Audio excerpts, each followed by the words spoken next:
Top of the morning, my fellow peasants, how you all doing? So, episode Prompto. What a clanger. What a corker of a DLC that was. Really fun gameplay. I'm going to do a quick review of it, but mostly breaking down the story. What happened in episode Prompto? What new revelations did it unfold to us? For any of those watching this who want to know what happened in the DLC because you haven't got it or played it yourself, or just for anyone who has played it but you want a recap of what went down. And what went down indeed. So the whole scene opened with Prompto in the snow after he'd fallen off the train, and this was a pretty harrowing start. I mean, it was one of those slow trudges through the snow with Prompto's face going blue, so it really set the tone. I liked it. Good opening. And straight off the bat, one of the first save scenes we saw was about Prompto's childhood. So raised in a convolution household, the often despondent Prompto enjoyed little familiarity with his adoptive parents. So it instantly went into setting the tone for Prompto's backstory we knew was going to get. We even had young Prompto as a character model. Oh, that was a nice surprise. I didn't even know that they had one. Supposedly they did for a previous promotion. So it was really nice to see that come back and get used in the DLC. It was particularly nice the way they did the flashbacks, sort of they had Prompto, and it was going through his mindset when he was younger, and a mindset that he's kept, that if any of the others found out who he was, being an MT, they wouldn't accept him. They wouldn't hang with him, so there's a hell of a lot of insecurity in Prompto's episode, so I won't cover that anymore. That was happening throughout. If you guys saw it, pretty tug on your heartstrings material. But now, going into the Magitek Factory, one of the things we had to find was recording tapes from Verstael himself, and I really liked this because it showed Verstael's descent into madness.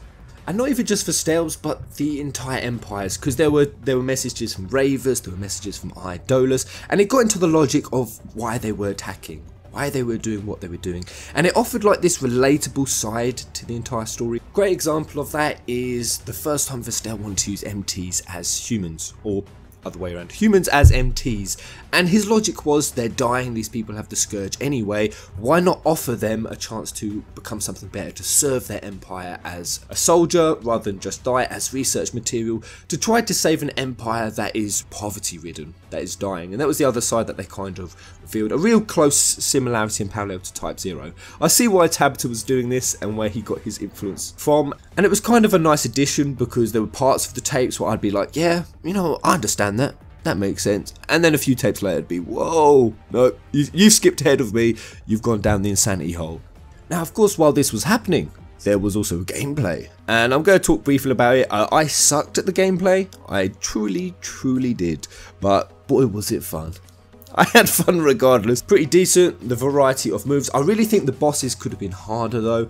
I was a normal, I was sucking, and yet I was still wrecking everything. So for anyone who is half decent at an FPS, they would have pound-towned their way through this DLC without really any kind of challenge. I also think they could have implemented some sort of mechanic. Kind of like with episode Gladiolus, he had the whole rage mechanic and the whole block, shield and counter sort of thing going on. There was no real sort of underlying mechanic going through Prompto's DLC. I think that could have been a thing, although it wouldn't have really been essential because there was enough explosions, enough pacing, enough adrenaline to carry that combat system for 2.5 hours.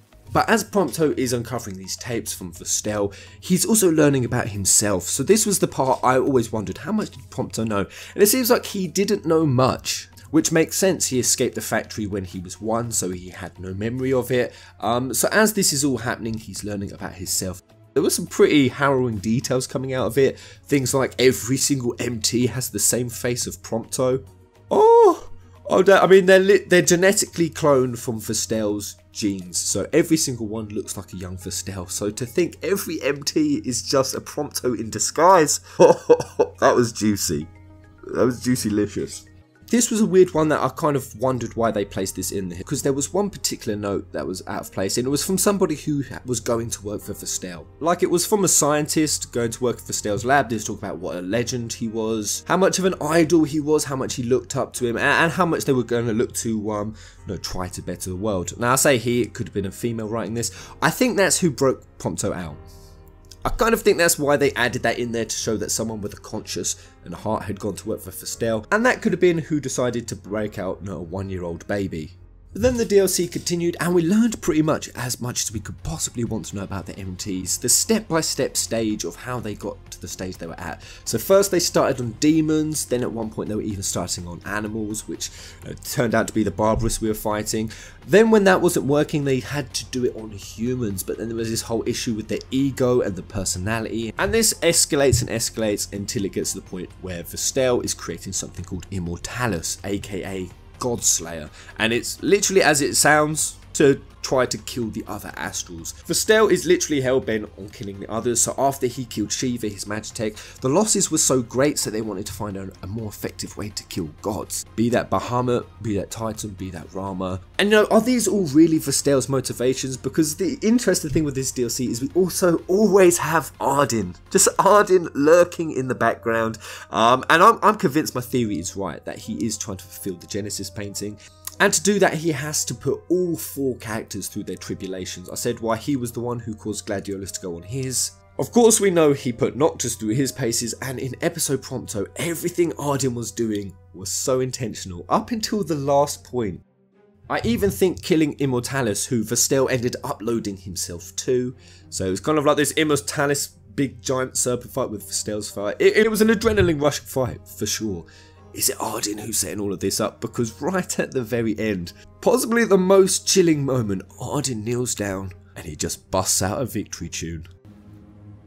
Ba-ba-ba-bum, bum, bum, bum, ba-bum.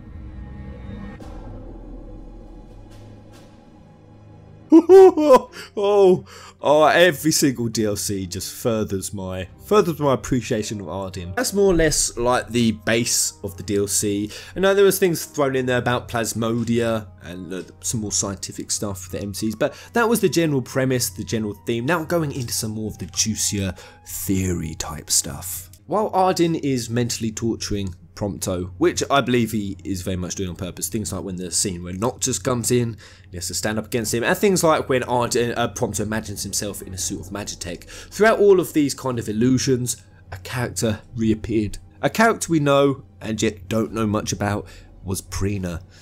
Pryna showed up and she kind of guided him. Now this really threw my head off because at this point Pryna is dead. The scene in the original game where Noctis and the gang go to Tenebrae and they speak to that old lady Maria and they say that Pryna has died.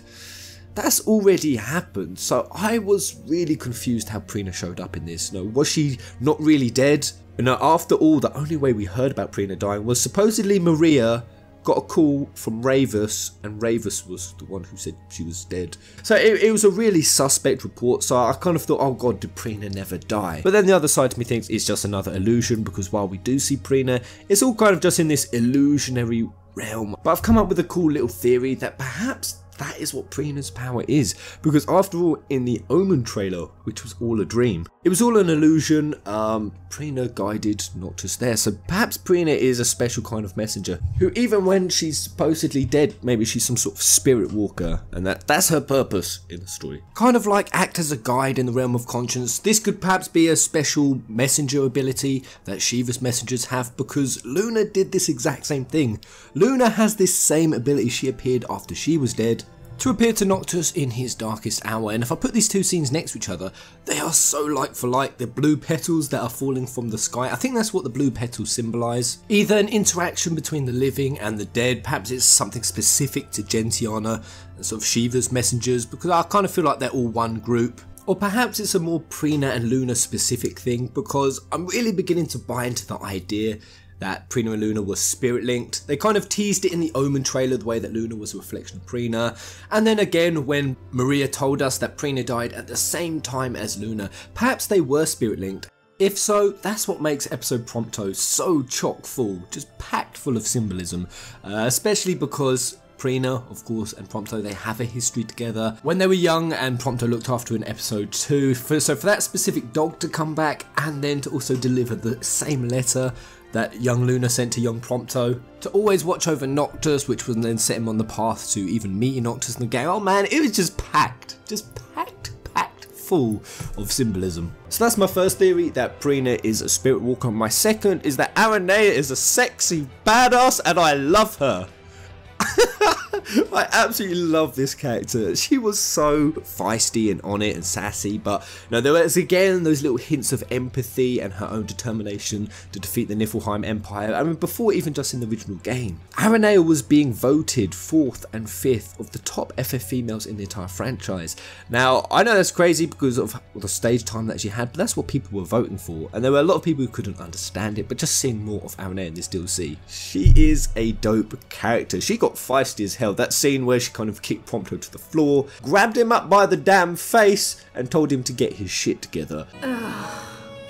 Because you're doing such a great job of living with yourself. What do you want then? Forget about what everyone else thinks for a second and figure out what it is you're really after here. Classic Dragoon sass, looked dope in leathers, just all in all Aranea fangirling. But I've actually, what got me most excited, besides of course just the very, very tight leather pants.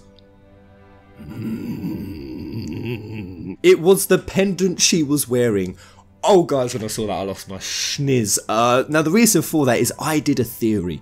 Now I'm not going to try to recap it all here, but it talked about red mages and how Dave Aubrey's line, they were a line of demon hunters, and there's all the evidence for it with the vaults and the key that unlocks, and the symbols, the runic symbols glow red. The name Aubrey literally means red royalty, and there are all these themes of red in this only other magical family. That's the thing, there are only 3 magical families.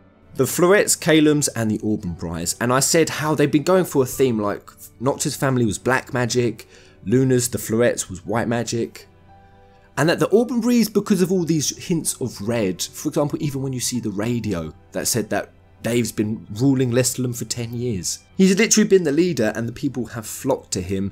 Right next to the chair was a red choker. We then tie that into the rest of the story of the Aubrey's, which was about Kimya and Yzma and how she had to banish her sister because she was showing her signs of magic and people were calling her a witch. And to this day she lives on the mountains branded as a witch because people shouldn't have magic in this universe, and if you do, and you're not a Floret or Calum, the Aubrey's, they've always worked in secret, so they're deemed as witches. We tie all of that back into Crow Altius, who was an orphan who had magical powers, not from the Kingsglaive. It specifically said she's the most powerful and she's naturally magically gifted, pretty much indicating that Crow must have been considered a witch, and that's why she was kicked off her village. Now Libertas in Kingsglaive spoke about how Crow as a young girl was tossed out of her village, banished out from her own town by the other villagers. Now why would villagers banish a little girl? Because she's a witch, and because she's a red mage, and because she's an orphan. She's an Aubrey, and then the red choker, a necklace with the red gem in it. That's what I said in my previous video, and I kind of loosely tied Aranea to being an orphan witch. The reason I did that is because they said she was naturally gifted in aerial combat before joining the Niflheim Empire, and I kind of thought that was strange, because while indeed it seems like the Magitek Lance is what boosts her power to jump, but that can't be the only power, because that's why they said they recruited her as a mercenary, because she was naturally gifted in aerial combat. So surely that was before she had a Magitek Lance. What I'm saying, guys, is Aranea was showing signs that she was gifted, she was a gifted demon slayer, and that she could also be from this family of demon slayers, and she seems to have this natural impulse to stop demons. Again, that's why she left the Nifs. That was the line in the sand for her, and it wasn't just a line in the sand. She's now setting off to try to destroy the demon. She helped Prompto destroy Immortalis, probably supposedly the biggest, most powerful we've seen so far, although it getting destroyed by a single snowmobile turret does pull into question the effectiveness of this model. But with all of that said, guys, that was my theory about 4 or 5 months ago, and to now see Aranea reappear in a new outfit with nothing other than a red gemmed necklace was a hint of this family. And then they give her one. That can't be no coincidence. I mean, if that is a coincidence, that is the most coincidental coincidences. So there it is. That is more or less the bulk of what happened. There was a lot of really nice, really well done dialogue scenes. Things like Aranea and Prompto besides the fire. And they even gave us some options. So there's a bit of optional content. There was even one that was pretty grim. I had to choose whether or not to brand Prompto's arm. Oh yes, and also there was shooting Verstael point blank in the face. oh, that was a real treat. And then finally at the end, the secret boss that Tabitha spoke about. Kind of, we had Corleones with Gladiolus. In this particular case, we had to fight Aranea. It was a pretty taxing fight, nowhere near as difficult as what Corleones is. And then there were some really nice mini games thrown in, where you had to snowmobile down the slope. And it really felt like, yeah, if FF7 Remake does redo the snowboarding scene, it's going to feel something like this. So all in all, I personally think it was a really good DLC. It had about 2.5 hours to 5 hours of gameplay. Of course, if you rush through and speedrun your way through, you're going to do it much sooner. But I'd say 2.5 hours to 5 hours of gameplay was an absolute blast. The soundtrack, oh, don't even get me started. The soundtrack was absolutely on point. There was techno beats thrown in, there was some real beautiful melodious pieces, and there was some hype music. Like, to me, its variety of music made me feel so much 13-2, and being at 32 is my favourite soundtrack. Just everything was a yes, yes, yes in episode Prompto, and all it does is make episode Ignis coming out in December a no, no, no. No! 6 months for the next DLC, no. Oh, it's too long. It's too long, Square Enix. I understand it's a lot to build this, and hats off to Square Enix and Tabitha. There was a lot of new area created in this particular DLC. There's a lot I can see the work that they've put in. And bearing in mind that their team is down to 70% of maximum capacity to where it was, yeah, they've had to work really hard, and Tabitha has said more or less that. So I appreciate that. I can respect that. That's my review. That's my breakdown. What did you think of episode Prompto? Is there anything juicy in the story that I have missed out? Because I'm still just going through it again myself a few times, just to make sure I didn't miss any little details. Oh yes, there was also the credits at the end where they showed Prompto locked up, and there was a little scene that put a lump in my throat where Noctis spoke to Prompto and saying how he was going to be a good king and change the world and make a difference and rule and kind of aspirations for the future, seeing that when Noctis, man, he never had a future. Noctis was screwed from the start. That was pretty macabre to hear, but there it is. I could talk about this all day if I don't stop now, and I'm off to do some more side questing. So until the next video, guys. Kubo!